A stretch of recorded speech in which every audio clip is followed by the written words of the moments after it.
বিখ্যাত আল্লাহর ওলি হাসান বসরি রহমাতুল্লাহি আলাইহি, ওই যুগের সবচেয়ে বড় আল্লাহর ওলি হাসান বসরি রহমাতুল্লাহি আলাইহির কাছে এক ব্যক্তি আইসা বলতেছে, ও যুগ শ্রেষ্ঠ বুজুর্গ আল্লামা হাসান বসরি রহমাতুল্লাহি আলাইহি, আমাদের দেশের মধ্যে বৃষ্টি হয় না, আপনি দোয়া করেন যেন আল্লাহ তাআলা বৃষ্টি দিয়ে দেয়। হযরত হাসান ওই ব্যক্তিকে বলতেছে, যাও বেটা, বাড়িতে গিয়ে ইস্তেগফারের আমল করো, আল্লাহ তাআলা আসমান থেকে বৃষ্টি দিয়ে দিবেন। সুবহানাল্লাহ। ওই লোক যাওয়ার পরে আবার কিছুক্ষণ পরে আরেক লোক আসলো, আইসা বলতেছে, যুগ শ্রেষ্ঠ আল্লাহর ওলি, আমার সন্তান হয় না, আপনি আল্লাহর কাছে দোয়া করেন আল্লাহ তাআলা যেন আমাকে একটা সন্তান দান করে। হযরত ইমাম হাসান রাহমাতুল্লাহি আলাইহি বলতেছে, যাও বেটা, বাড়িতে গিয়ে ইস্তেগফারের আমল করো, তাহলে আল্লাহ তোমাকে সন্তান দান করবে। সুবহানাল্লাহ। ওই ব্যক্তি চলে গেল, আরেকজন আসছে, 3 নাম্বার ব্যক্তি আরেকজন আসছে। ওই ব্যক্তি আইসা বলতেছে, যুগ শ্রেষ্ঠ আল্লাহর ওলি, আপনি আল্লাহর কাছে দোয়া করেন আল্লাহ যেন আমাকে ধন সম্পদের মালিক বানায় দেয়। সুবহানাল্লাহ। বলে, আল্লাহ যেন আমাকে ধন সম্পদের মালিক বানায় দেন, আপনি একটু আল্লাহর কাছে দোয়া করেন।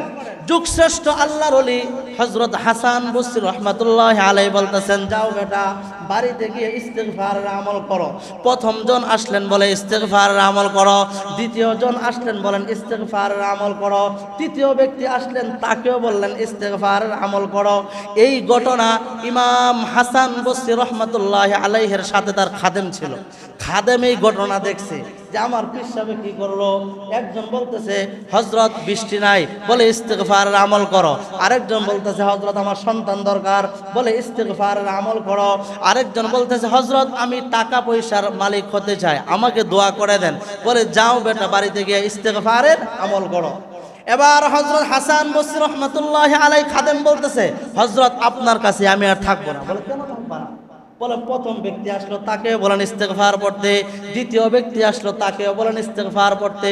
তৃতীয় ব্যক্তি আসলো, তাকেও বলেন ইস্তেগফার পড়তে। প্রত্যেকের সমাধান যদি ইস্তেগফার দেওয়া হয়, তাহলে এত আমলের করার কি দরকার? আমার মনে হয় আপনি আপনার মুরিদদের সাথে মশকরা করেন, সুতরাং আমি আর থাকবো না, চলে গেলাম। এবার হযরত হাসান বসরি রহমাতুল্লাহি আলাইহি তার খাদেমের ডান হাত দিয়ে ধরে, ডান হাতের মধ্যে ধরে বলতেছে, ও খাদেম, তাহলে শোনো আমি কি জন্য বললাম। 3 জন ব্যক্তিকে একটা ওষুধই দিলাম, 3 ব্যক্তিকে একটা ওষুধ দিলাম, তাহলে শোনো, ওষুধ কি আমি দিলাম নাকি স্বয়ং আল্লাহ পবিত্র কোরআনে কারিমের মধ্যে ওষুধটা দিছে, তাহলে তো তুমি শোনো। এবার হযরত হাসান বসরি রহমাতুল্লাহি আলাইহি কোরআনে কারিমের আয়াত ওই ব্যক্তিকে শোনাইতেছে। বলে, দেখো তোমার আল্লাহ কি কয়। আল্লাহ বলেন, ফাকুল তুস্তাগফিরু রাব্বাকুম ইন্নাহু কানা গফফারা। বলে, ইস্তেগফারের 1 নাম্বার লাভ, ইস্তেগফারের 1 নাম্বার লাভ। বলে, ফাকুল তুস্তাগফিরু রাব্বাকুম ইন্নাহু কানা গফফারা। যেই ব্যক্তি খাঁটি দিলে তওবা করতে পারবে, ইস্তেগফার করতে পারবে, আস্তাগফিরুল্লাহ আস্তাগফিরুল্লাহ আস্তাগফিরুল্লাহ আস্তাগফিরুল্লাহ আস্তাগফিরুল্লাহ, খাঁটি দিলে যে ব্যক্তি তওবা করতে পারবে, ইস্তেগফার করতে পারবে, 1 নাম্বার লাভ হলো ফাকুল তুস্তাগফিরু রাব্বাকুম ইন্নাহু কানা গফফারা। আমার আল্লাহ ওই ব্যক্তির জীবনের সব সগীরা গুনাহকে মাফ করে দিবে। মুহতারাম হাজিরিন, আল্লাহ তাআলা আমাদেরকে এই পৃথিবীতে পাঠিয়েছেন একমাত্র আল্লাহ তাআলার ইবাদত করার জন্য, আল্লাহ তাআলার কুদরতি পায়ে সিজদা করার জন্য। আল্লাহ তাআলা এই কপালটাকে আল্লাহ তাআলা বানাইছেন। আল্লাহ তাআলার কোরআনে কারীম দেখে দেখে পড়ার জন্য আল্লাহ তাআলা নিয়ামত স্বরূপ 2টা চক্ষু দান করেছেন। সুবহানাল্লাহ। আল্লাহ তাআলার নিয়ামত সুন্দরভাবে ধরে উপলব্ধি করার জন্য আল্লাহ তাআলা নিয়ামত স্বরূপ 2টা হাত দান করেছেন। দুনিয়ার মানুষের সুন্দর সুন্দর কথা, সুন্দর সুন্দর ভাষা, সুন্দর সুন্দর কিছু জিনিস উপলব্ধি করার জন্য আল্লাহ তাআলা নিয়ামত স্বরূপ 2টা কান আমাদেরকে দিয়েছেন। আল্লাহ তাআলার এই পৃথিবীকে ঘুরে ঘুরে দেখার জন্য, এই পৃথিবীকে উপভোগ করার জন্য, এই পৃথিবী কেমন আল্লাহ তাআলা বানিয়েছেন এটা দেখার জন্য আল্লাহ তাআলা নিয়ামত স্বরূপ 2টা পা আমাদেরকে দান করেছেন।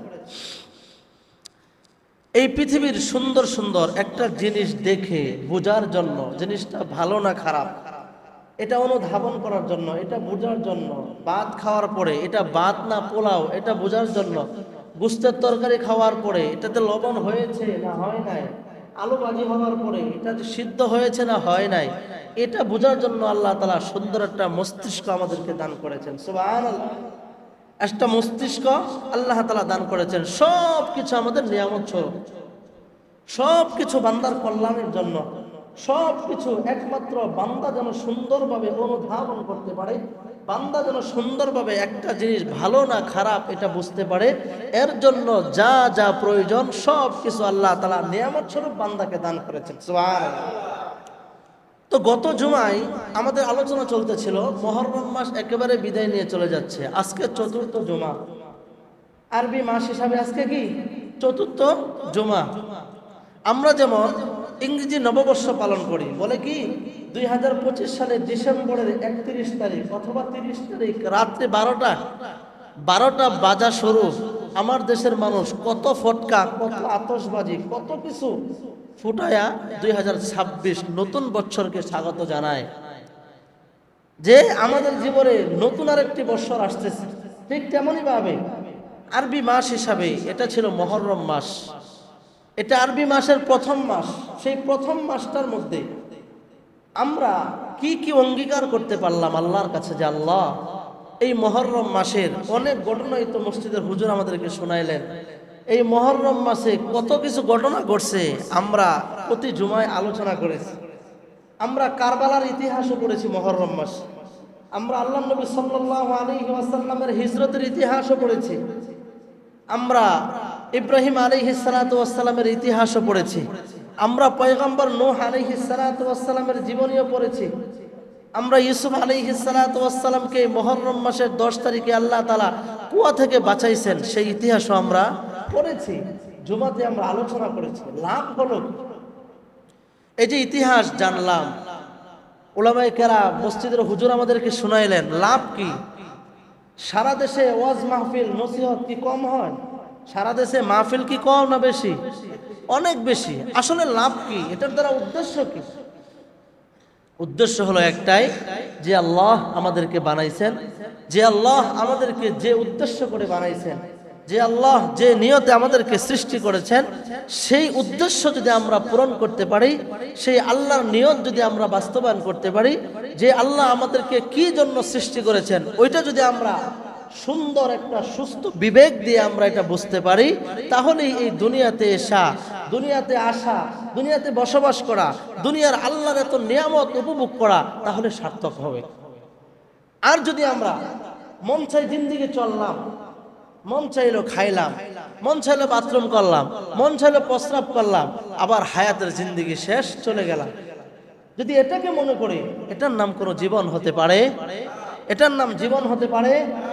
অনেক মানুষ আছে যখন তার প্রস্রাবে দৌড়ে, অনেকেই আছে প্রস্রাব করে ঢিলা কুলুপ ব্যবহার করে তারপরে পানি ব্যবহার করে, অনেকে আছে প্রস্রাব যে জায়গায় ধরছে ওই জায়গার মধ্যে সে প্রস্রাব করতেছে, তার ঢিলাও নাই, কুলুপও নাই, পানিও নাই, আছে না নাই?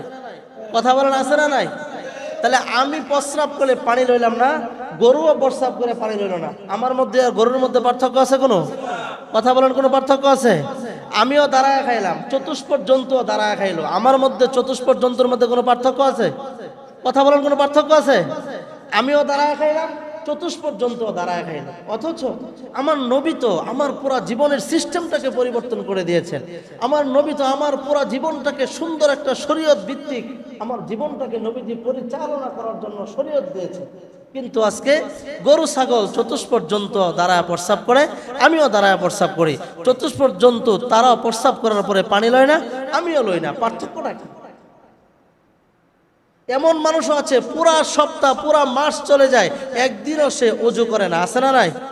কথা বলেন, আছে না নাই? চতুষ্পদ জন্তু ওযু করে না, আমিও ওযু করি না, পার্থক্য কি? কোনো পার্থক্য আছে? নামে না খালি আমি মানুষ, কিন্তু কাজে কর্মে আসলে আমার মধ্যে মানুষের কোনো লক্ষণ পাওয়া যায়? কোনো লক্ষণ পাওয়া যায়?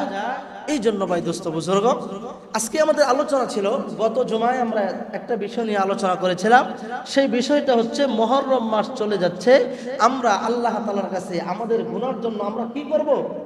তওবা করব। কি করব? জোরে বলেন, কি করব? তওবা করতে হবে। তওবার মন মানসিকতা আমাদেরকে তৈরি করতে হবে। আমার গুনার জন্য আমার আল্লাহর কাছে ক্ষমা চাইতে হবে। আমার পাপের জন্য আমার আল্লাহর কাছে ক্ষমা চাইতে হবে। আল্লাহ আমি তো গুনাহগার, আল্লাহ আমার চেয়ে বড় কোনো গুনাহগার নাই। আল্লাহ আমার পাপের কথা আমি তোমার কাছে জানাইতেছি। আল্লাহ দুনিয়ার কোনো মানুষের কাছে আমার পাপের কথা আমি বলি নাই, আল্লাহ তুমি মাফ করে দাও। এই জন্য গত জুমায় আমরা আলোচনা করেছিলাম তওবা করলে প্রাথমিক পর্যায়ে আমরা 4টি লাভের কথা বলেছিলাম। কয়টি লাভ? আরো জোরে বলেন, কয়টি লাভ? এখন তওবা যে করব, আমরা তওবা করব কেমনে? যে হুজুর বারবার খালি বলেন যে তওবা করো তওবা করো, এটা কি? এটা খায় না মাথার দেয়, এটা কি? আলু পেঁয়াজ না কাঁঠা? এটা আসলে তওবা করে কেমনে? আমরা সবাই তওবা করতে পারি, আমার ভুল হইলে সবাই তওবা করতে পারি, কিন্তু আসল তওবা আমরা কয়জন করতে পারি? ঈদের দিন ইমাম সাহেব তওবা করায়, কথা ঠিক না বেঠিক? বিভিন্ন দিনে, শবে বরাত, শবে কদরে, সব সময় হুজুররা তওবা করায়। আসলে তওবা কি আমার ভিতরে থাকে কিনা? তওবা কি আমি রাখতে পারি কিনা? আল্লাহ যে কোরআনে কারিমে বারবার তওবার কথা বলেছেন, বারবার আল্লাহ তাআলা ইস্তিগফার আমলের কথা বলেছেন। আসলে তওবা হচ্ছে কি করা? আস্তাগফিরুল্লাহ, আস্তাগফিরুল্লাহ পড়েন, আস্তাগফিরুল্লাহ, আস্তাগফিরুল্লাহ, আস্তাগফিরুল্লাহ, আস্তাগফিরুল্লাহ, আস্তাগফিরুল্লাহ, আস্তাগফিরুল্লাহ, আস্তাগফিরুল্লাহ, আস্তাগফিরুল্লাহ। এটার নাম হচ্ছে কি? তওবা। এটার নাম হচ্ছে কি? তওবা। কেউ যদি আমরা পুরোটাই পড়তে পারি, আস্তাগফিরুল্লাহ রাব্বি মিন কুল্লি যামবি ওয়া আতুবু ইলাইহি ওয়া লা হাওলা ওয়া লা কুওয়াতা ইল্লা বিল্লাহিল আলিয়্যিল আযীম, এই পুরোটাও যদি পড়তে পারি এটাও কি? তওবা। আর কেউ যদি এই পুরোটা পড়তে না পারি, অন্তত পক্ষে এতটুকু যেন আমরা পড়তে পারি, আস্তাগফিরুল্লাহ, আস্তাগফিরুল্লাহ, আস্তাগফিরুল্লাহ, আস্তাগফিরুল্লাহ, আস্তাগফিরুল্লাহ, এতটুকু তো পড়তে পারবো আমরা। এতটুকু তো আমরা সবাই পারি তো ইনশাআল্লাহ? আস্তাগফিরুল্লাহ এতটুকু তো সবাই পারি ইনশাআল্লাহ। আল্লাহ তাআলা গত জুমায় আমরা আলোচনা করেছিলাম তওবার প্রাথমিক পর্যায়ে আমরা 4টা লাভের কথা বলেছিলাম। নাম্বার 1, আত্তাইবু হাবিবুল্লাহ, তওবা করলে একজন বন্ধু, তওবা করলে একজন বান্দা, একজন বান্দার সাথে আল্লাহ তাআলা বন্ধুত্ব সম্পর্ক হয়ে যায়। সুবহানাল্লাহ। এমনি আমরা হচ্ছে আল্লাহ বান্দা, কিন্তু বান্দা যখন খাঁটি দিলে তওবা করে, আল্লাহর হাবিব জনাবে মুহাম্মদুর রাসূলুল্লাহ সাল্লাল্লাহু আলাইহি ওয়াসাল্লাম বলেন, আত্তাইবু হাবিবুল্লাহ, বান্দা যখন তওবা করে, নবীজির ভাষা অনুযায়ী বান্দা এবং আল্লাহর সাথে কোনো বান্দার সম্পর্ক থাকে না। বান্দা তওবা করার সাথে সাথে বান্দা এবং আল্লাহর সাথে বন্ধুত্বের সম্পর্ক হয়ে যায়। সুবহানাল্লাহ। আল্লাহ তাআলা সূরা তাহরিমের 8 নং আয়াতের মধ্যে বলতেছেন, ইয়া আইয়ুহাল্লাযীনা আমানু তুবু ইলাল্লাহি তাওবাতান নাসুহা, হে আমার ঈমানদার বান্দা, তুবু ইলাল্লাহ, তোমরা আমি আল্লাহ তাআলার কাছে তওবা করো, তাওবাতান নাসুহা, একেবারে খাঁটি তওবা। বলে খাঁটি তওবা করলে কি হবে? আমি সারাদিন আস্তাগফিরুল্লাহ আস্তাগফিরুল্লাহ করলাম, লাভটা কি? হুজুর লাভের কথা বলেন, লাভটা কি? বলে সারাদিন খালি ইস্তিগফারের কথা বলেন, যে তওবা করেন, লাভ কি?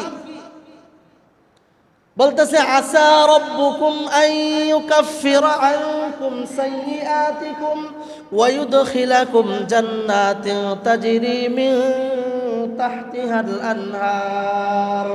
বলে তুমি যদি খাঁটি দিলে তওবা করতে পারো, ইস্তিগফার যদি খাঁটি দিলে তুমি তওবা করতে পারো, ইস্তিগফারের আমল যদি তুমি দৈনিক 70 বার, আরেক হাদিসে এসেছে দৈনিক 100 বার, রিয়াজুস সালিহিন কিতাবের মধ্যে এসেছে আল্লাহর নবী সাল্লাল্লাহু আলাইহি ওয়াসাল্লাম দৈনিক 70 বারের বেশি ইস্তিগফারের আমল করেছেন। সুবহানাল্লাহ। আবার অন্য হাদিসে এসেছে আমার আপনার কলিজার টুকরা নবী দৈনিক 100 বারের চেয়েও বেশি নবীজি দৈনিক ইস্তিগফারের আমল করেছেন। সুবহানাল্লাহ। নবীজি যদি দৈনিক 100 বার ইস্তিগফারের আমল করতে পারে, বুঝে শুনে বলুন আমার আপনার কলিজার টুকরা নবীর জীবনে কোনো গুনাহ আছে? কথা বলেন, নবীর জীবনে কোনো গুনাহ আছে কিনা? সামনে কোনো গুনাহ আছে? নবীজির পিছনে কোনো গুনাহ আছে? নবীজির ডাইনে গুনাহ আছে? নবীজির বামে গুনাহ আছে? রিয়াজুস সালিহিন হাদিসের কিতাবের মধ্যে লিখতেছে, আল্লাহর নবী সাল্লাল্লাহু আলাইহি ওয়াসাল্লাম যেই নবীর সামনের পিছনের সব গুনাহ মাফ, ডাইনেও নাই বামেও নাই, সব গুনাহ মাফ, ওই নবী দৈনিক 100 বারের চেয়েও বেশি ইস্তিগফারের আমল করেছেন। সুবহানাল্লাহ। নবী যদি দৈনিক ইস্তিগফারের আমল করে 100 বারের চেয়েও বেশি, আমাদের দরকার আছে না নাই? আরো জোরে বলেন, আছে না নাই? বলে আসা রব্বুকুম আইয়ুকাফিরা আনকুম, তুমি যদি দৈনিক ইস্তিগফারের আমল করতে পারো, আসা রব্বুকুম, অচিরেই তোমার প্রভু আইয়ুকাফিরা আনকুম, তোমার জীবনের সব সগীরা গুনাহকে আল্লাহ মাফ করে দিবেন। সুবহানাল্লাহ।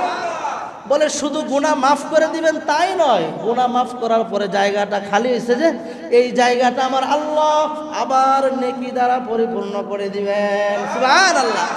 বলে আসা রব্বুকুম আইয়ুকাফিরা আনকুম সাইয়্যাতিকুম ওয়া ইউদখিলাকুম জান্নাত। বলে আল্লাহ তাআলা গুনাহ মাফ করছে, আবার খালি জায়গা আল্লাহ নেকি দিছে। বলে ওয়া ইউদখিলাকুম জান্নাত, শুধু নেকি দিছে তাই নয়, যদি খাঁটি দিলে তুমি আমি আল্লাহর কাছে তওবা করতে পারো, ওয়া ইউদখিলাকুম জান্নাত, আমি আল্লাহ তোমাকে জান্নাতে প্রবেশ করায়া দিব। জান্নাতে যেতে চাই কিনা ইনশাআল্লাহ? জান্নাতে যেতে চাই কিনা ইনশাআল্লাহ? তাহলে আল্লাহর নবী সাল্লাল্লাহু আলাইহি ওয়াসাল্লাম হাদিসের মধ্যে ইস্তিগফারের কথা বলতেছে, বেশি বেশি ইস্তিগফার। আল্লাহ তাআলা পবিত্র কোরআনে ইস্তিগফারের আমলের কথা বলতেছে। সূরা নূহ এর সূরার মধ্যে আল্লাহ তাআলা ইস্তিগফারের আমলের কথা বলে। বলে তুমি যে তওবা করবা লাভটা কি? বলে একটা লাভ তো শোনাইলাম সূরা তাহরিমের ৮ নম্বর আয়াতে, যে আল্লাহ কি করবেন? ইস্তিগফার করলে আল্লাহ গুনাহ মাফ করবেন। ওয়া ইউদখিলাকুম জান্নাত, আল্লাহ জান্নাত দিবেন। তাজরি মিন তাহতিহাল আনহার, এই জান্নাতের তলদেশ দিয়ে আল্লাহ তাআলা দুধ এবং মধুর ঝর্ণা আল্লাহ তাআলা দিয়ে দিবেন। সুবহানাল্লাহ। এবার সূরা নূহের মধ্যে আল্লাহ তাআলা ইস্তিগফারের আমল সম্পর্কে বলতেছে। সুবহানাল্লাহ। আমরা ইস্তিগফারের আমল নিয়ে আজকে এখান থেকে যাব ইনশাআল্লাহ। ইস্তিগফারের আমল নিয়ে আমরা এখান থেকে যাব। ইস্তিগফার করলে লাভ কি? বিখ্যাত আল্লাহর একজন ওলি হযরত হাসান বসরি, নাম শুনছেন সবাই? হাসান বসরির নাম শুনেন নাই? বিখ্যাত আল্লাহর ওলি হাসান বসরি রাহমাতুল্লাহি আলাইহি, ওই যুগের সবচেয়ে বড় আল্লাহর ওলি হাসান বসরি রাহমাতুল্লাহি আলাইহির কাছে এক ব্যক্তি আইসা বলতেছে, ও যুগ শ্রেষ্ঠ বুজুর্গ আল্লামা হাসান বসরি রাহমাতুল্লাহি আলাইহি, আমাদের দেশের মধ্যে বৃষ্টি হয় না, আপনি দোয়া করেন যেন আল্লাহ তাআলা বৃষ্টি দিয়ে দেয়। হযরত হাসান ওই ব্যক্তিকে বলতেছে, যাও বেটা বাড়িতে গিয়ে ইস্তিগফারের আমল করো, আল্লাহ তাআলা আসমান থেকে বৃষ্টি দিয়ে দিবেন। সুবহানাল্লাহ।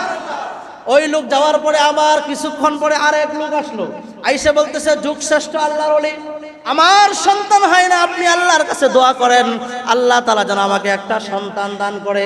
হযরত ইমাম হাসান রাহমাতুল্লাহি আলাইহি বলতেছে, যাও বেটা বাড়িতে গিয়ে ইস্তিগফারের আমল করো, তাহলে আল্লাহ তোমাকে সন্তান দান করবে। সুবহানাল্লাহ।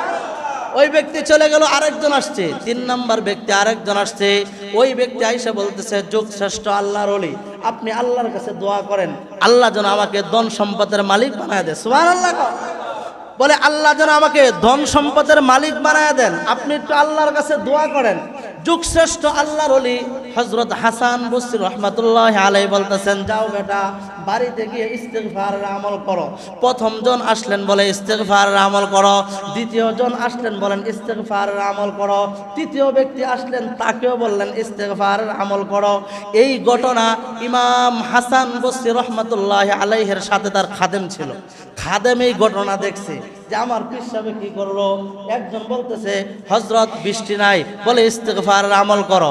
আরেকজন বলতেছে, হযরত আমার সন্তান দরকার, বলে ইস্তিগফারের আমল করো। আরেকজন বলতেছে, হযরত আমি টাকা পয়সার মালিক হতে চাই, আমাকে দোয়া করে দেন, বলে যাও বেটা বাড়িতে গিয়ে ইস্তিগফারের আমল করো। এবার হযরত হাসান বসরি রাহমাতুল্লাহি আলাইহি খাদেম বলতেছে, হযরত আপনার কাছে আমি আর থাকবো না। বলে কেন থাকবা না? বলে প্রথম ব্যক্তি আসলো, তাকে বলেন ইস্তিগফার পড়তে। দ্বিতীয় ব্যক্তি আসলো, তাকেও বলেন ইস্তিগফার পড়তে। তৃতীয় ব্যক্তি আসলো, তাকেও বলেন ইস্তিগফার পড়তে। প্রত্যেকের সমাধান যদি ইস্তিগফার দেওয়া হয়, তাহলে এত আমলের করার কি দরকার? আমার মনে হয় আপনি আপনার মুরিদদের সাথে মশকরা করেন, সুতরাং আমি আর থাকবো না, চলে গেলাম। এবার হযরত হাসান বসরি রাহমাতুল্লাহি আলাইহি তার খাদেমের ডান হাত দিয়ে ধরে, ডান হাতের মধ্যে ধরে বলতেছে, ও খাদেম, তাহলে শোনো আমি কি জন্য বললাম, ৩ জন ব্যক্তিকে একটা ওষুধই দিলাম, ৩ ব্যক্তিকে একটা ওষুধ দিলাম, তাহলে শোনো, ওষুধ কি আমি দিলাম নাকি স্বয়ং আল্লাহ পবিত্র কোরআনে কারিমের মধ্যে ওষুধটা দিছে, তাহলে তো তুমি শোনো। এবার হযরত হাসান বসরি রাহমাতুল্লাহি আলাইহি কোরআনে কারিমের আয়াত ওই ব্যক্তিকে শোনাইতেছে। বলে দেখো তোমার আল্লাহ কি কয়। আল্লাহ বলেন, ফাকুল তুস্তাগফিরু রাব্বাকুম ইন্নাহু কানা কানা গফফারা। বলে ইস্তিগফারের এক নাম্বার লাভ, ইস্তিগফারের এক নাম্বার লাভ বলে ফাকুল তুস্তাগফিরু রাব্বাকুম ইন্নাহু কানা গফফারা। যেই ব্যক্তি খাঁটি দিলে তওবা করতে পারবে, ইস্তিগফার করতে পারবে, আস্তাগফিরুল্লাহ আস্তাগফিরুল্লাহ আস্তাগফিরুল্লাহ আস্তাগফিরুল্লাহ আস্তাগফিরুল্লাহ, খাঁটি দিলে যে ব্যক্তি তওবা করতে পারবে, ইস্তিগফার করতে পারবে, এক নাম্বার লাভ হলো ফাকুল তুস্তাগফিরু রাব্বাকুম ইন্নাহু কানা গফফারা। আমার আল্লাহ ওই ব্যক্তির জীবনের সব সগীরা গুনাহকে মাফ করে দিবে। তাহলে ইস্তিগফারের প্রথম আমল আমরা কি পাইলাম? ফাকুল তুস্তাগফিরু রাব্বাকুম ইন্নাহু কানা গফফারা। যে ব্যক্তি খাঁটি দিলে তাওবাতান নাসুহা তওবা করতে পারবে, এক নম্বর পুরস্কার আল্লাহ তাআলা তার পিছনে সব গুনাহকে কি করে দিবেন? মাফ করে দিবেন। দুই নাম্বার ইরসিলিস সামা আলাইকুম মিদরারা। দ্বিতীয় আরেকজন প্রথম ব্যক্তি আসছে হযরত, আসমানে কি হয় না? বৃষ্টি হয় না। বৃষ্টি হয় না এটাও আল্লাহ তাআলার গজব, আবার বেশি বৃষ্টি হওয়া এটাও আমার আল্লাহর কি গজব। জোরে বলেন, বৃষ্টি হয় না এটাও আল্লাহর কি গজব, আর বেশি বৃষ্টি হওয়া এটাও কি আল্লাহ তাআলার গজব। হয় না এটাও গজব, আবার বেশি হওয়া কি এটাও গজব। বলে দুই নাম্বার ইস্তিগফারের লাভটা তুমি নাও। বলে ইরসিলিস সামা আলাইকুম মিদরারা। বলে দুই নাম্বার লাভ হলো তুমি যদি খাঁটি দিলে তওবা করে আল্লাহর কাছে বলতে পারো, আল্লাহ আমি গুনাহ করছি, আসমান থেকে বৃষ্টি দাও। আল্লাহ আমার মতো গুনাহগার আর কেউই নাই, আল্লাহ আমার গুনাহের কারণে হয়তো তুমি আসমান থেকে বৃষ্টি দেওয়া বন্ধ করে দিছো, আল্লাহ মাফ করে দাও। বলে তুমি যদি খাঁটি দিলে তওবা করতে পারো, আল্লাহ তাআলা আসমান থেকে তোমার জন্য বৃষ্টি দিবেন। সুবহানাল্লাহ। ওই যে ঘটনা বলছিলাম, মুসা আলাইহিস সালাতু ওয়াস সালাম তার দলবল নিয়ে মাঠে গেছে, বৃষ্টির জন্য ইস্তিসকার নামাজ পড়ছে, একদিন বৃষ্টি হয় না, দ্বিতীয় দিন আবার ইস্তিসকার নামাজ পড়ছে, বৃষ্টি হয় না, তৃতীয় দিন আবার ইস্তিসকার নামাজ পড়ছে, বৃষ্টি হয় না।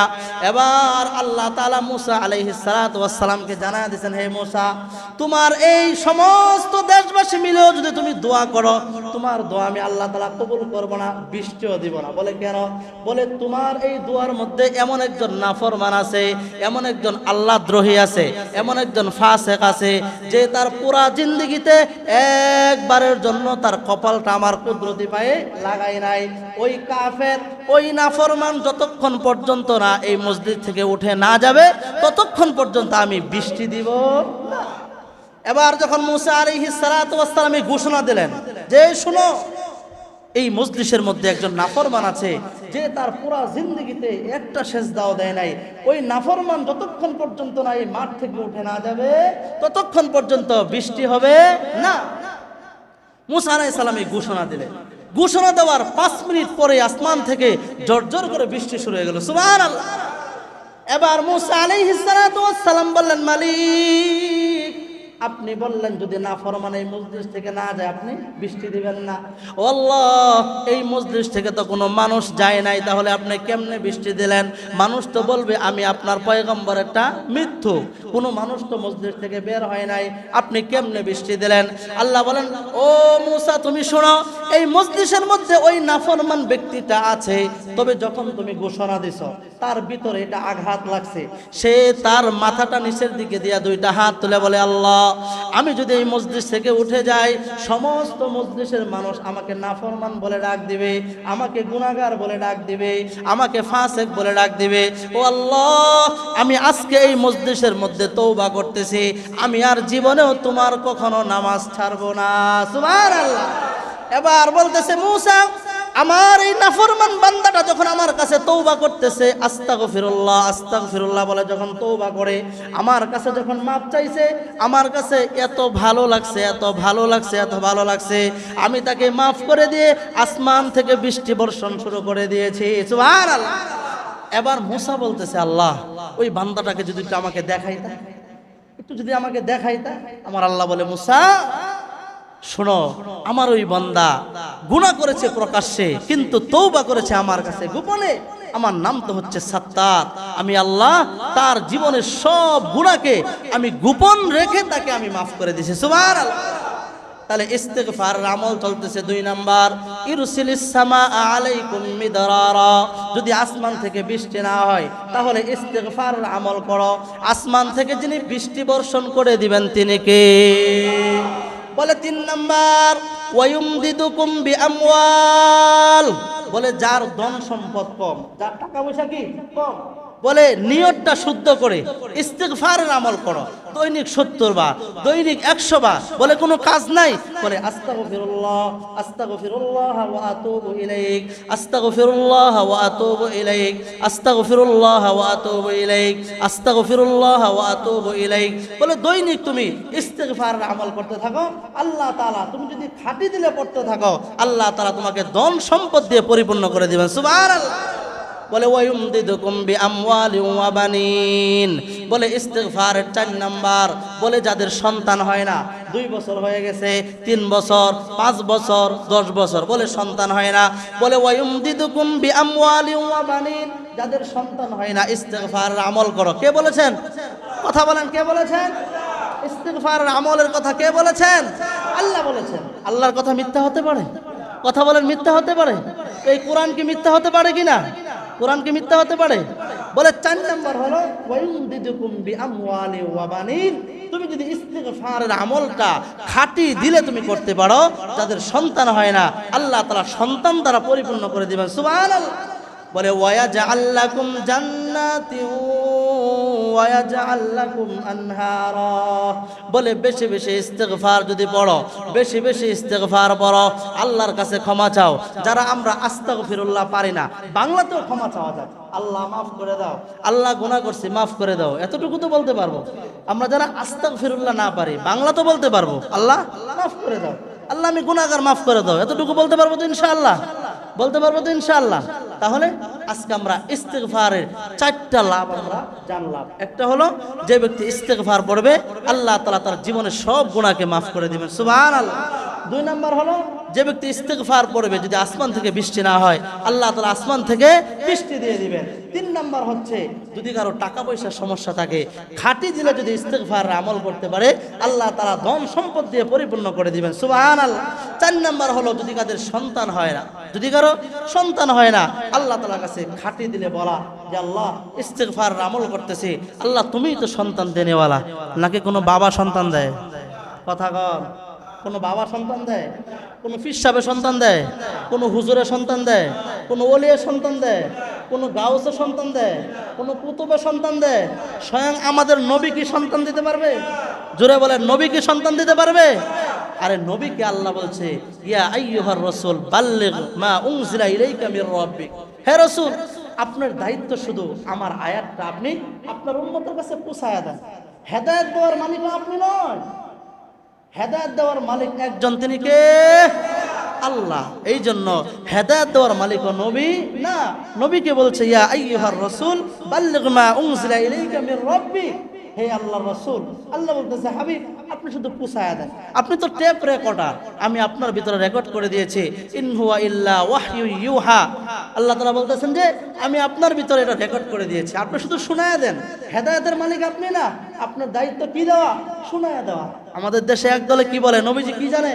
গায়েব জানে। নাউজুবিল্লাহ কর, একটু জোরে কর নাউজুবিল্লাহ।